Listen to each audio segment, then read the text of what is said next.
Demander l'heure dans un rêve lucide ou demander l'endroit où on est n'est pas forcément un énorme danger. Dans le sens où, oui, vous risquez probablement d'avoir peur puisque le rêve risque de s'effondrer sur vous. Les personnes qui vous entourent, par exemple, risquent de devenir hostiles et le rêve va commencer à devenir étrange. Pourquoi? Parce qu'en réalité, lorsque vous demandez l'heure ou que vous demandez l'endroit où vous êtes, eh bien vous vous adressez à l'ego. Votre ego, en réalité, ne veut pas vraiment que vous soyez conscient dans vos rêves.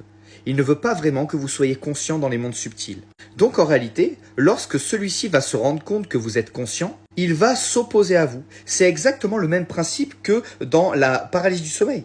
Dans la paralysie du sommeil, souvent, eh bien, vous êtes bloqué dans votre corps, vous voyez des esprits et des formes se mouvoir devant vous, mais en réalité, tout ceci ne sont que des illusions pour la majorité des cas. Car c'est souvent notre propre ego qui va créer ces chimères. Son but est de nous faire peur pour nous faire rester dans l'illusion qu'il est la seule chose qui existe. Quand vous êtes dans un rêve lucide, vous sortez de la dépendance au temps, mais également à la dépendance à l'espace. Et donc cet ego qui nous constitue prend peur. Il a peur que vous l'abandonniez. Il a peur de mourir si vous êtes trop conscient dans les mondes subtils. Et c'est pour cela qu'il vous fait vivre des choses un petit peu traumatisantes ou qu'il essaye de vous faire peur quand vous commencez à vous conscientiser.